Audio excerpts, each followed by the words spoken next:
তো আমি বলবো যে জর্ডানের ম্যাচটা আসলে স্ক্যালোনির প্রমাণ করার সময় যে এই দলেও যে এক ধরনের ডেপথ আছে। গত ওয়ার্ল্ড কাপে কিন্তু এনজো ফার্নান্ডেজকে আমরা কেউই চিনতাম না, ম্যাকেলেস্টারকেও কেউ চিনতাম না।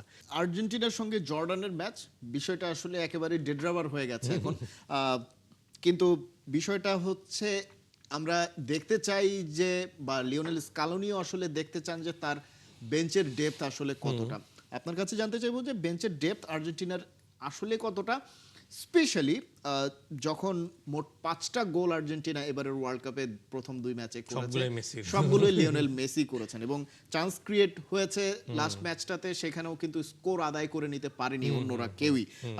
বেশ কিছু আমরা বড় ব্যবধানে জয় আছে লিওনেল মেসির একটা অতি মানবীয় পারফরমেন্সের নিচে আসলে সবকিছু চাপা পড়ে গেছে, কিন্তু এই জায়গাটাতে আর্জেন্টিনার দুর্বলতাটা আছে কিনা, অর্থাৎ one and only Lionel Messi হয়ে যাচ্ছে কিনা ব্যাপারটা।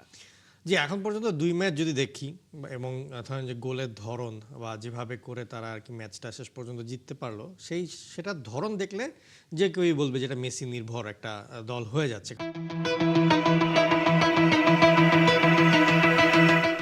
কারণ আর কারো কাছ থেকে খুব ইনফ্লুয়েন্সিয়াল কোনো খেলা কিন্তু আমরা দেখতে পাচ্ছি না, যেটা কিনা আগের বছর আগের ওয়ার্ল্ড কাপে আমরা ডি মারিয়া থেকে কিছু ইনফ্লুয়েন্সিয়াল খেলা ছিল, আমরা দেখেছিলাম যে হুলিয়ান আলভারেজ থেকেও কিছু দেখেছিলাম, কিন্তু এইবার এখন পর্যন্ত এই 2 ম্যাচে দেখা যায়নি।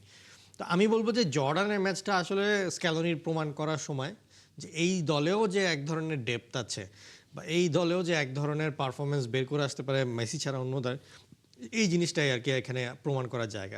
আমরা যদি বলি গত ওয়ার্ল্ড কাপের কথা, গত ওয়ার্ল্ড কাপে কিন্তু এনজো ফার্নান্ডেজকে আমরা কেউই চিনতাম না, ম্যাকেলেস্টারকেও কেউ চিনতাম না, কিন্তু সেই সময় কিন্তু বিপদের সময় কিন্তু এরাই ত্রাণকর্তা হিসেবে আবির্ভূত হয়েছিল। প্যারাডেস লাস্ট ওয়ার্ল্ড কাপে খুব একটা বেশি পারফরমেন্স ভালো করতে পারেনি শুরুর দিকে, যার কারণেই কিন্তু মানে এনজো ফার্নান্ডেসের জায়গা হয়েছিল। তো আমি মনে করি যে এই ওয়ার্ল্ড কাপের এই ম্যাচটাতেই আসলে এরকমভাবেই আর্জেন্টিনার বেশ কিছু প্লেয়ার হয়তো উঠে আসবে। নিকো প্যাসকে আমরা হয়তো একটু বেশি সময় দেখতে পারবো, এবং এছাড়াও আলমারা তার যে ইনফ্লুয়েন্সিয়াল একটা খেলা খেলতে হবে, এই জিনিসগুলো প্রমাণ করতে হবে। সো এই ম্যাচটাকে আসলে আমাদের ওভাবে করে দেখা উচিত যে আর্জেন্টিনার স্কোয়াডে কত ডেপথ আছে এবং তারা আসলে কিভাবে পারফর্ম করছে।